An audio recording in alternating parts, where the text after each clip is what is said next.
আলাইকুম। আজকে আমি আপনাদেরকে দেখাবো চুলায় কিভাবে পারফেক্ট কেক তৈরি করতে হয়। এজন্য আমি একটি চায়ের কাপের 4 ভাগের 3 ভাগ ময়দা নিয়ে নিলাম, 2 টেবিল চামচ কর্নফ্লাওয়ার নিয়ে নিলাম এবং সামান্য পরিমাণে বেকিং পাউডার নিয়ে নিলাম। 3টা উপকরণ আমি একসাথে ভালোভাবে চেলে নিব।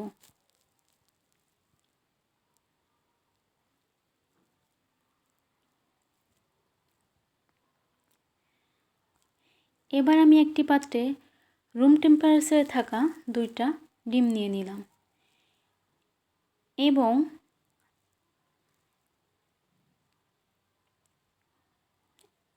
একটি কাপের 3 ভাগের 2 ভাগ চিনি নিয়ে নিলাম।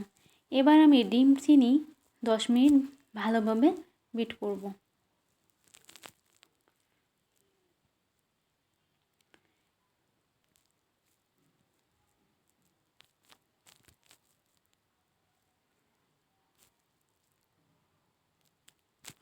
দশ মিনিট পরে আমি এর ভিতর একটি কাপের 4 ভাগের 1 ভাগ সয়াবিন তেল এবং কয়েক ফোঁটা ভ্যানিলা এসেন্স নিয়ে আরও 5 মিনিট ভালোভাবে বিট করে নিব। এবার আমি এর ভিতর 10 টাকা দামের একটু গুঁড়া দুধ দিয়ে নিলাম।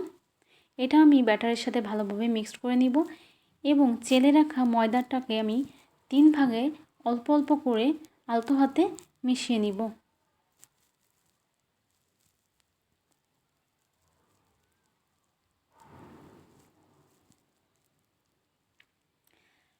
আমার ব্যাটারটা তৈরি হয়ে গেছে। কেক তৈরি করার পাত্রে কয়েক ফোঁটা তেল আমি ভালোভাবে লাগিয়ে নিলাম। এবার আমি এর ভিতর কাগজ বসিয়ে দিলাম।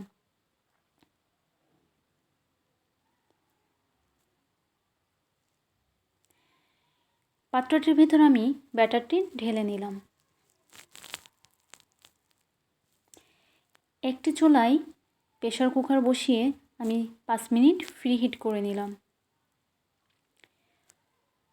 এরপর আমি প্রেসার কুকারের ভিতর কেকের পাত্রটি বসিয়ে 10 মিনিট মাঝারি আঁচে এবং 30 মিনিট অল্প আঁচে বেক করে নিব। 30 মিনিট পরে আমি কেকটি চেক করে নিলাম টুথপিক দিয়ে। এর হালকা কাঁচা থাকায় আমি আরও 10 মিনিট বেক করে নিব।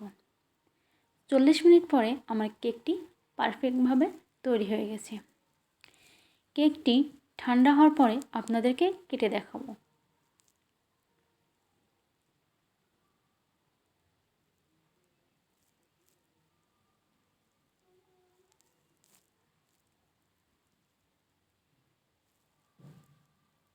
আপনারাও এভাবে তৈরি করে দেখতে পারেন।